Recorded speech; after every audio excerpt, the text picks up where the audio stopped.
Welcome to 3 Count Commentaries. Today we're going to talk about wrestler pay. So, Swerve Strickland apparently got a new contract from AEW, and it immediately comes out that Dave Meltzer is making the argument that WWE says, quote, his new contract is, quote, so far over what WWE would perceive the market value to be. This has lit the internet on fire as people are arguing about wrestler pay. A couple of days before this, Dave Meltzer had put out that NXT Europe is dead and that the talent were only being paid $25,000. And that led to a lot of people giggling that, you know, the Brit wrestling scene sold out for $25,000. Well, let's talk about this thing in bits and pieces. For starters, Dave Meltzer being the source here. This is the same Dave Meltzer who a week ago said that Alpha Anawai was dead when he was still alive. The same Dave Meltzer who said just a week prior to this that he saw an internal memo from Warner Brothers Discovery, and it said an Excel spreadsheet from a Fightful Discord. This guy is not credible. Okay, so let's start right there. So if anybody who's spending too much time on this, consider the source before you really get all amped up. Now let's talk about pay. What does it mean to get paid? And what's the appropriate way to pay somebody? Swerve, I don't know what Swerve is making. Nobody knows what Swerve is making. Nobody cares. And that would go right into the source element, is how would WWE know what Swerve is being paid? The same thing for Daniel Garcia. How would WWE know what they're making? So the second element that I see a lot of people talking about is how much money the companies have. WWE just inked a $1 billion deal with Netflix. Tony Khan is a billionaire. All these people are billionaires. They have tons of money. Well, just because they have money doesn't mean that the talent in question is worth the money that they're asking for. You could always ask for more money, but it's all about what the value that you bring to the company. That's what we mean by market value. So when you say, I always give this example. Let's say you're Jeff Bezos and you have untold billions of dollars. Does that mean that you should pay $40 for the same loaf of bread that somebody up the road pays for? No.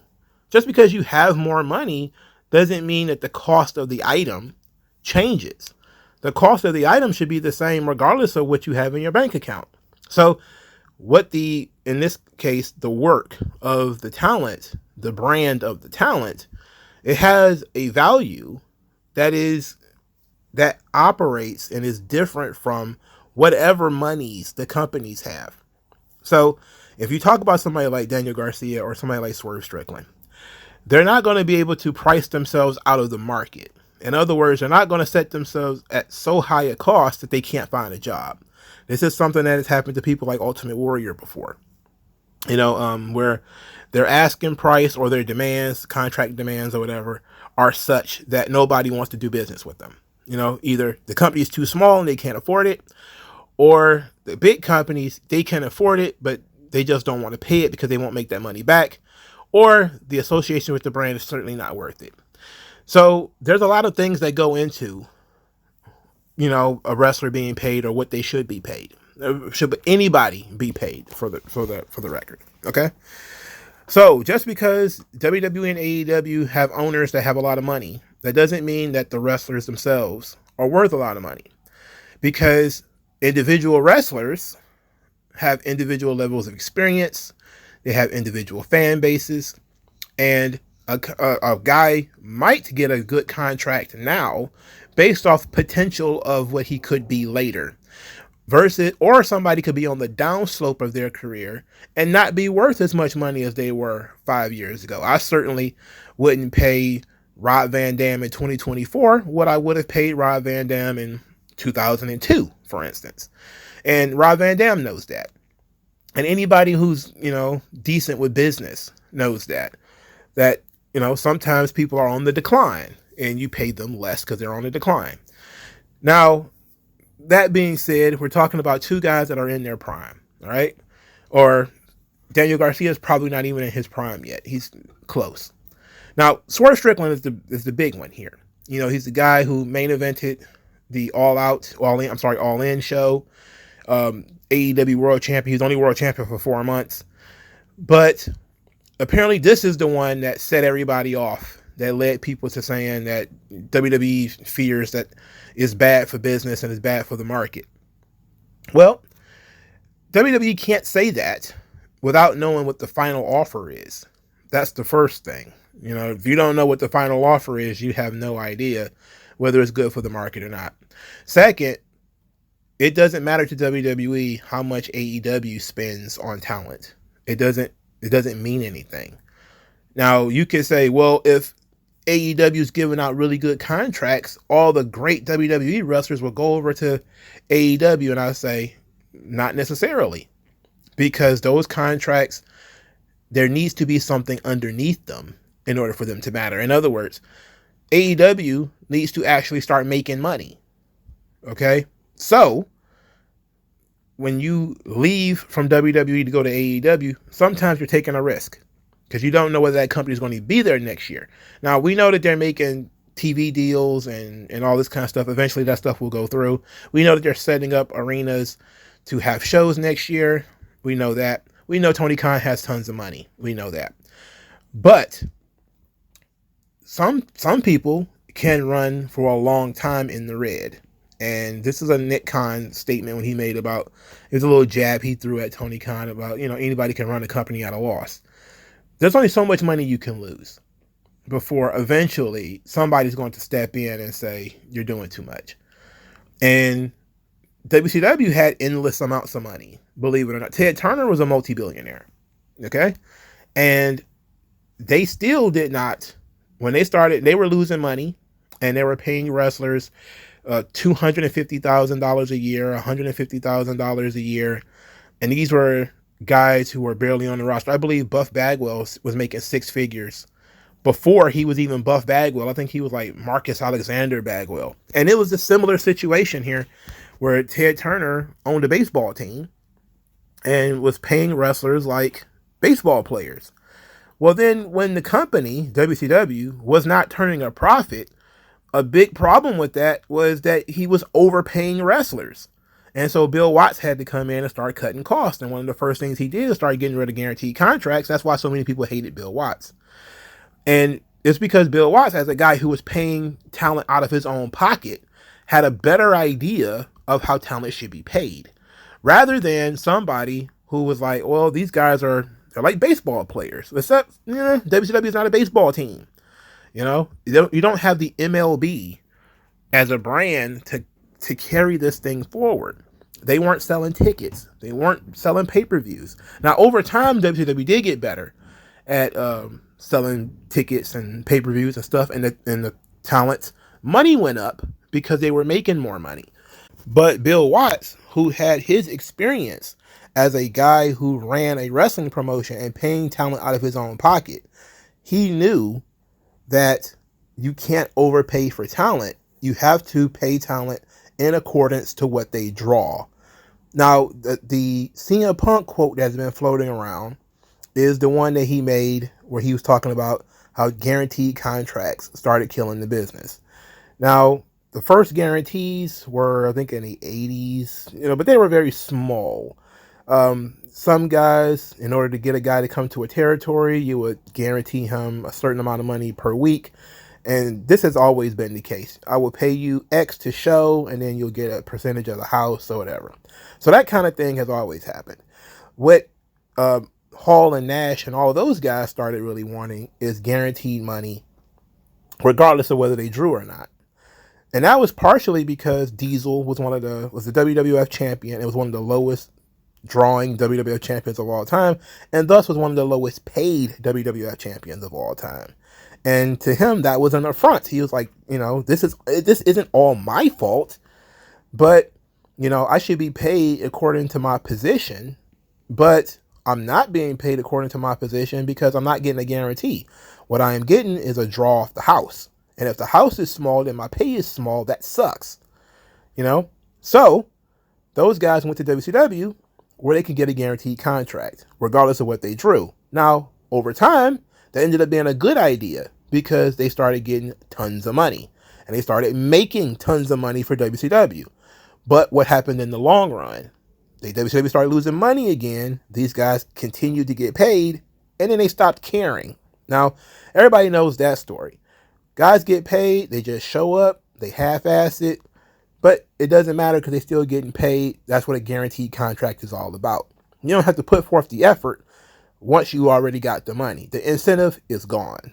Now, Brian Alvarez himself knows this, as he made just a similar comment several years ago about WWE getting guaranteed money from USA Network or guaranteed money from Saudi Arabia, and that is no incentive for WWE to put on the best possible Monday Night Raw or the best possible Friday Night SmackDown or NXT or whatever, because you're getting guaranteed money. He knows this. When it was an attack on WWE, he knew that incentives matter. But when it comes to something like this, you don't see him say, well, incentives matter. But incentives matter all the time. And guaranteed contracts can disrupt the incentive structure. This doesn't work for everybody, but it works for a lot of people. You know, for folks who have salaries, you have a salary job, which means that maybe you don't work over, you don't make any money over. So if you work 8 hours, you make the same thing if you would have worked 9 hours. Then why work that 9th hour? You know, there's no point to it, right?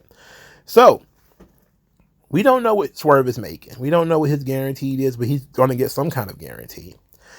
And people are saying, well, he's getting the bag. Well, yes, I would imagine he had the bag before now. I would imagine he had already been paid pretty well because Swerve has a great deal of experience and he had been on television before he came to AEW. So I would imagine he was already being paid pretty well. Now, the idea that he is getting paid over market value, aka Tony Khan is overpaying talent, that's a perspective of the company. In other words, you can't say somebody is overpaid because we don't know what that means. We don't know what overpaid means. We don't know what underpaid means. We don't know what these words mean because we don't know the balance sheet of AEW. We don't know who is underpaid in AEW and who is overpaid because we don't know how much money they make. We don't know what's in their coffers. We have no idea. We do know that some talents are paid per appearance, which are probably the lowest paid talent. And we know that people are on guarantees. And they talked about these structures that they have. The all elite structure is the people who have pretty much guaranteed contracts because they're going to be on TV pretty regularly and they get paid whether they appear or not. So somebody like Ricky Starks, who hasn't been on TV in forever, probably still is getting paid from AEW. Somebody like Miro, who hasn't been on TV in forever, is probably still being paid by AEW, just like Tegan Knox over in WWE. She hasn't been on TV in almost a year. She's probably still being paid by WWE. Now, that is not, again, somebody is overpaid or underpaid because we don't know. So the argument that somebody is overpaying for talent, you only overpaying if the talent is losing you money. That's when you realize that you're overpaying for something. You know, if you pay market rate, what is market rate? Well, market rate will look at what a talent is bringing in versus what the talent is taking out. The talent taking out is their pay. The talent putting in is their draw. Is Swerve Strickland a draw? In reality, I don't think so. I don't know what his merchandise sales are, but he was certainly one of the lower drawing AEW champions because the buildings have not been anywhere near full. Even All In was half empty buildings. So when you ask the question whether Swerve Strickland is being overpaid, I don't even think that's an argument that you can have because you don't know what AEW is paying here, okay? We don't know what they're paying. We don't know how much they have. We don't know what their budget is. And none of this information is being given to us. So we're all just speculating based off of information from a really bad source. So is this a conversation even worth having? Well, no, I think it's not a conversation worth having specifically because the source is bad. We don't know how much he's getting paid. We don't know how much AEW has. We don't know what their budget is. We don't know how much money he makes for the company in terms of ticket sales, or whether he's getting a lot of people to come to the shows. We don't know, what his impact is on the brand. We don't know anything. We don't know. We don't have none of those metrics. None of that stuff is available to us. So the idea that he is overpaid, we don't know. And if we don't know, WWE likely doesn't know. The only thing they could possibly know is if they were negotiating with him, is his asking price. And considering he was not a free agent when this conversation was being had, again, apparently they said Swerve just re-signed this contract. Well, he was world champion last week. So 9 times out of 10, his contract was not expiring. They probably just renegotiated the contract that already existed, which is fine, and it's smart, and it's a good thing to do. It seems to me, it's just my conspiracy theory, that Meltzer is running around here trying to get good PR for Tony Khan and AEW. That he's making this up. WWE thinks it's well above market rate. Well, how the hell do they know what it is? This stuff is not published in any kind of document, because I guarantee you, if I could see AEW's books, I certainly wouldn't be looking at the talent pay. I'm not interested in talent pay that much. I am interested in, however, whether these shows are drawing. I am interested, however, in these pay-per-view buy rates and what the cuts is for pay-per-views and for like Bleacher Report and Triller and all these other sites that carry AEW pay-per-views. I'm interested in that. I'm interested in whether AEW is making or losing money. And those are the sort of things I'm interested in before we start getting to talent pay, because it doesn't matter to me how much money Chris Jericho and all these people are making. It only matters in relation to whether the company is making money or not. So ultimately, I don't give a shit whether, Swerve is making Roman Reigns money. He can if he wants to. Tony Khan can pay everybody $1 million if he wants to. And you can say, well, that'll bring over a lot of WWE wrestlers. Like, yeah, they'll probably bring over some of them. Maybe. But then how long can he do that? And some people say, well, he could do it forever. He's a billionaire. It's like, well, no, because eventually you're going to have to look at these balance sheets. You're going to have to look at the budget, and you're going to have to say, we need to make money on these shows. And these shows are not cheap to run. If you're running stadiums, if you're, trying to increase production costs, these things are not cheap. And these paying people guarantees to sit at home and do nothing, that's not, paying people to be injured, that stuff's not cheap. And I heard they have like a tuition reimbursement program for wrestlers that go to college or whatever. And I heard this from Maria Kanellis. And you're like, wow, they're spending a lot of money, and that's great. But are they making any? Because if you are a fan, you should care. Because this company cannot run on a loss forever. Even if it can run on a loss for 4 or 5 years, it can't run on a loss forever. If they're banking on Warner Brothers Discovery, which is a bigger company than AEW, and is losing tons of money to the point where they're asking folks to step in and save them. If banks can go out of business, what would prevent AEW from going out of business? Nothing. If the entire city of Detroit can go bankrupt, you think AEW can't go bankrupt? Nobody in their right mind will fund a losing proposition forever.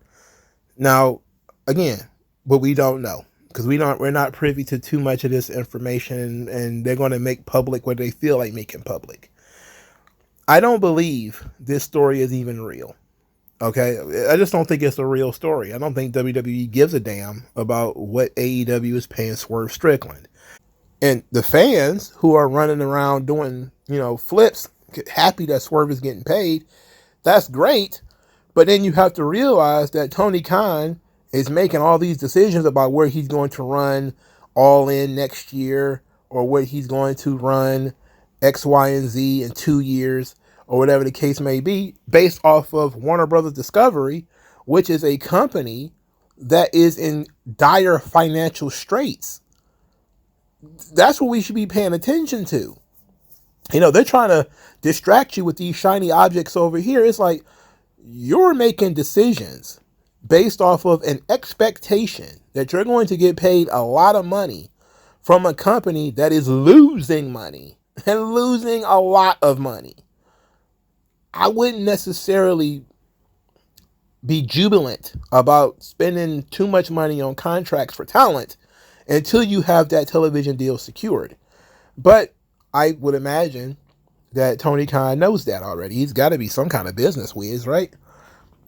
But my point is, the entire concept is that companies cannot run on a loss forever. It is impossible. Nobody's going to allow it. Warner Brothers Discovery is not going to keep hosting a show that loses them money. They're not going to pay for it, and they can't sell ad revenue. The buildings are empty. The production costs are too high, and they're not going to be able to run that show forever. It's simple business. So when they say a talent is being paid over market rate, I throw it in the garbage until we know what the market rate is and what the talent is worth and what the company is worth and all that kind of stuff. Is Swerve the franchise player of AEW? Well, he might be. I don't know. Am I objecting to Swerve Strickland being paid a lot of money? No. Why would I object to him being paid a lot of money? And I object to the concept that WWE cares because I don't even think they know, let alone care. How would they even know? But ultimately, this whole thing is all because people are financially illiterate and they're gullible. Meltzer could put whatever he wants in his newsletter. People will gobble it up. Even if he just lied to you last week. Even if he embarrassed himself just last week. People are still gobbling everything he say up because you're gullible. And they taking this thing and running with it as if it's fact. When in reality, nobody knows a damn thing. No one does it better.